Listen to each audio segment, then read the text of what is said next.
يا مساء الورد والفل والياسمين. ايه الوضع الان في محافظة الاسكندرية بعد الساعات العصيبة اللي عاشها الاهالي هنا، تحديدا من الساعة 2 صباح اليوم السبت النهاردة 31 مايو 2025.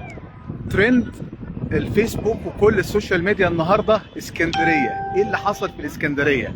الحقيقه عايز اطمنكم الاول دلوقتي الاوضاع اخبارها ايه، وهقول لكم ايه اللي حصل تفصيلا، كوني ان انا بقالي 5 ساعات تقريبا في اسكندريه، لفيت اغلب الارجاء تحديدا الاماكن المتضرره، صورتها على ارض الواقع وهتذاع النهارده ان شاء الله في برنامج على مسؤوليتي مع الاستاذ احمد موسى النهارده على صدى البلد.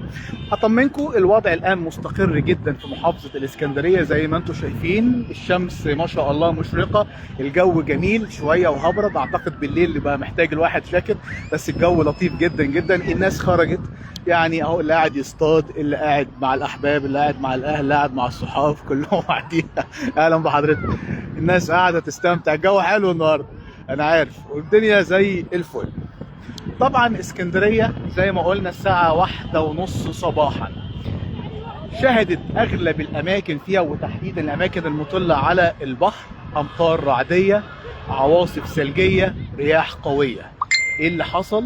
للاسف ادى ذلك لدمار بعض الشرفات الخاصه بالمنازل المتهالكه، كمان سقوط بعض الاعلانات، اللافتات الاعلانيه، اعمده الاناره، تهشم الكثير من السيارات وزجاج السيارات، غرق العديد من الجراشات والمنازل في المناطق الواطيه شويه هنا في محافظه اسكندريه. وعلى الفور الحقيقه بعد ما جاءت هذه الاحداث مباشره والتقلبات الجويه القويه اللي احنا شفناها النهارده، محافظه الاسكندريه وايضا الفريق احمد خالد اللي هو محافظ الاسكندريه الحقيقه وجه باتخاذ كافه الاجراءات اللازمه، ووجه كافه الاجهزه التنفيذيه هنا بمحافظه الاسكندريه بالتدخل المباشر والمتابعه الميدانيه والتواجد بشكل مستمر في كافه الشوارع والميادين والمناطق المختلفه في محافظه الاسكندريه حتى تم احتواء الموقف، والحمد لله رب العالمين مفيش خسائر في الارواح. الخسائر شويه كده ماديه في العربيات، في الكافيهات اللي كانت موجوده او بعض الكافيهات اللي كانت موجوده هنا على كورنيش اسكندريه في المنطقه دي تحديدا. وعايز اخد مع حضراتكم جوله كده وانا بتكلم وبنستمتع بالجو الجميل، وانا جيت لحضراتكم في واحده من اهم المناطق اللي الناس بيقعدوا فيها يستمتعوا بالاجواء ويقعدوا هنا يعني يعيشوا الجو الجميل والطقس الرائع النهارده بعد النوة اللي حصلت كما يطلق عليها اهلنا هنا في محافظه الاسكندريه. ولكن الامور الحمد لله مستقره، سيوله مروريه تامه زي ما انتم شايفين هنا في شوارع الاسكندريه. الجو لطيف، المكان ده عزيز عليا لان تربطني ذكريات مع اخويا وحبيبي احمد حمدي. جينا هنا قعدنا كده كام يوم، استمتعنا بالجو والبحر، وعايز اقول لحضراتكم الحمد لله الاوضاع مستقره. اغلب الجراشات بنسبه كبيره اللي كانت غرقانه تم شفط المياه، سواء من قبل شركه مياه شرب وصرف الصحي التابعه لمحافظه الاسكندريه، او بجهود ذاتيه من قبل الاهالي اللي جابوا على حسابهم ايضا عربيات الشفط عشان يشفطوا مياه الامطار اللي تكدست في الجراشات ويعرفوا يخرجوا العربيات بتاعتهم.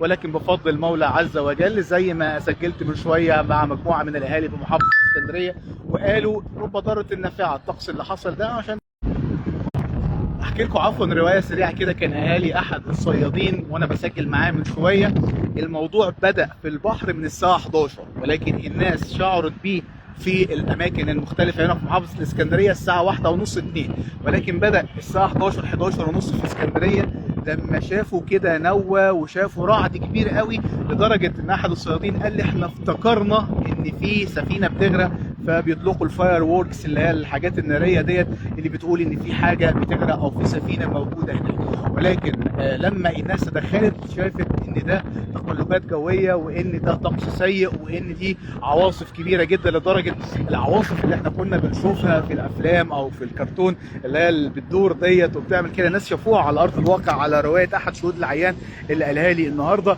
وقال فعلا ان كان في يعني طقس ما اتشافش قبل كده. واول حاجه يعني استوعبوها الاسكندرانيه بعد ما حصل الموضوع ده، قالوا ايه ده، واحنا في اسكندريه ولا احنا موجودين فين؟ ما كانوش متخيلين يعني. يمكن اهل اسكندريه واخدين على النوة، واخدين على الامطار الغزيره، لكن الرعد القوي ده والعواصف الثلجيه والثلج الغريب الكبير اللي كمان اغلب الانفاق هنا غرقت في اسكندريه، ولكن الحمد لله رب العالمين الحمد لله رب العالمين مع الساعات الاولى للصباح طبعا بتواجد كبير جدا من كافه الاجهزه التنفيذيه. الحمد لله يعني بيصرفوا اغلب الميه اللي موجوده في المناطق هنا في الجراشات، وايضا الانفاق اللي شهدت يعني تواجد مياه كثيفه جدا جدا فيها. الحمد لله زي ما قلت لحضراتكم الوضع مطمئن الان، امور مستقره، الناس خرجت تستمتع بالاجواء زي ما حضراتكم شايفين. انا على كورنيش اسكندريه، احد الاماكن اللي بيقعدوا فيها الناس بالليل ويستمتعوا بالطقس الجميل جدا خاصه في هذه الاجواء. الكورنيش سيوله مروريه تامه والدنيا لطيفة الحمد لله رب العالمين. ربنا يحفظ اسكندرية وأرجاء المحروسة مصرنا الحبيبة، وربنا يحفظ الوطن العربي جميعا، وإن شاء الله دايما في أمن وأمان وسلام ومحبة، وإن شاء الله كل الخير يحصل لمصرنا الحبيبة والأمة العربية. وكل سنة وحضراتكم طيبين بمناسبة قرب حلول عيد الأضحى المبارك، وإن شاء الله اللي ما حلفوش الحج هذا العام إن شاء الله يكون من أوائل الحجيج العام المقبل. كل سنة وحضراتكم طيبين، السلام عليكم.